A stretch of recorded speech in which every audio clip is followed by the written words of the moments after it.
Hi everyone, welcome back to my channel Rainbow Creation.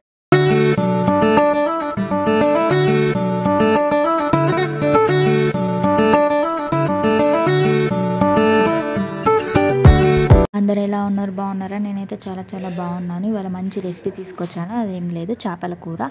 చాలా బాగా చేస్తది మా అత్తయ్య చేపల కూర చాలా టేస్ట్ ఉంటది అసలు నాకు నచ్చదు అలాంటిది ఇప్పుడు నా ఫేవరెట్ కర్రీలో యాడ్ అయిపోయింది చాలా బాగుంటది టేస్ట్ ఆ సీక్రెట్ ఏంటిదో మా అత్తయ్య వంటకంలోనే తెలుసుకుందాం ఇంకెందుకు ఆలస్యం లెట్స్ గో స్కిప్ చేయకుండా చూడండి లేకుంటే టేస్ట్ మిస్ అయిపోతుంది ఇంత మంచి టేస్ట్ రాదు మళ్ళీ చింతపండు నానబెట్టుకున్నాను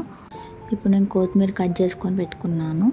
ఇప్పుడు మనం 3 పెద్ద సైజు ఉల్లిగడ్డలు తీసుకొని ఇలా స్టవ్ మీద కాల్చుకోవాలి ఫస్ట్ ఇప్పుడు మనం చేపలు తీసుకొని మంచిగా వాష్ చేసుకోవాలి చేపలు లేకుంటే నీసు వాసన వస్తుంది సో మంచిగా వాష్ చేసుకొని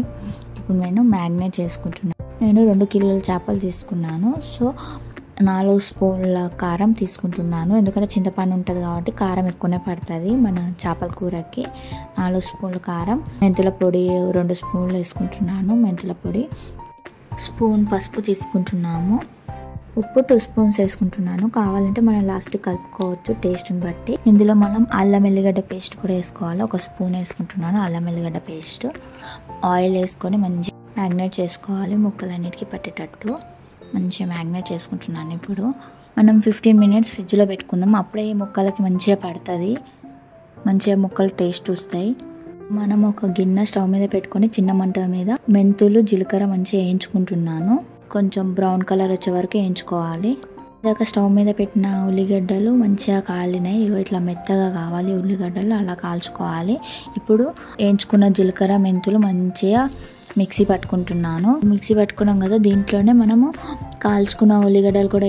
కూడా మిక్సీ పట్టుకోవాలి ఇలా పేస్ట్ వచ్చే వరకు ఈ పేస్ట్లో మెంతుల పొడి వేసుకుంటున్నాను మెంతుల పొడి వేసుకొని మంచిగా మిక్సీ పట్టుకుంటున్నాను ఇంకొన్ని ఇలా మెత్తగా పెట్టుకుంటే సరిపోతుంది ఇప్పుడు మనం కొన్ని ఎల్లిగడ్డలు తీసుకొని దంచుకుంటున్నాం ఇలా పేస్ట్ లెక్క దంచుకోవాలి ఇప్పుడు గిన్నె స్టవ్ మీద పెట్టుకొని నూనె పోసుకొని జీలకర్ర వేసుకొని ఇందాక పట్టిన పేస్ట్ వేసుకొని మనం ఇందాక దంచుకున్న వెల్లిగడ్డ పేస్ట్ అండ్ చిటికెడు పసుపు వేసుకొని మంచిగా కలుపుకోవాలి కొంచెం బ్రౌన్ కలర్ వచ్చేటట్టు కలుపుకోవాలి ఇందాక మనం మ్యారినేట్ చేసిన ఫిష్ ఉంటుంది కదా అది దీంట్లో వేసుకోవాలి 1 by 1 వేసుకుంటున్నాను ఇప్పుడు మనం ఒక 5 మినిట్స్ మంచిగా ఉడికించుకోవాలి దీంట్లో ఊకే కలపొద్దు కలిపితే ఏమవుతుందంటే అన్ని ముక్కలు బ్రేక్ అయిపోతాయి సో మనం ఇలా కలుపుకోవాలి ఊకే గంట పెట్టుకొని కలుపుకుంటే అవి ఫిష్ కదా ఊకే బ్రేక్ అయిపోతుంది సో మెల్లగా స్లోగా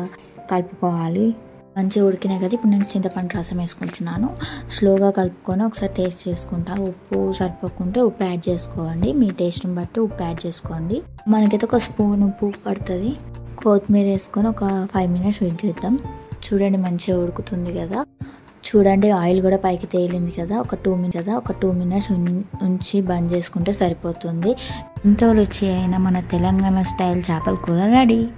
ఇంకెందుకు ఆలస్యం టేస్ట్ చూసి ఎలా ఉందో చెప్పేస్తా మీరు కూడా ఇంట్లో ట్రై చేసి టేస్ట్ ఎలా ఉందో నా కామెంట్ బాక్స్లో కామెంట్ చేయండి please like share subscribe to my channel ఇంకా కొత్త కంటెంట్స్ తోటి మేము ముందుకు వస్తాను బాయ్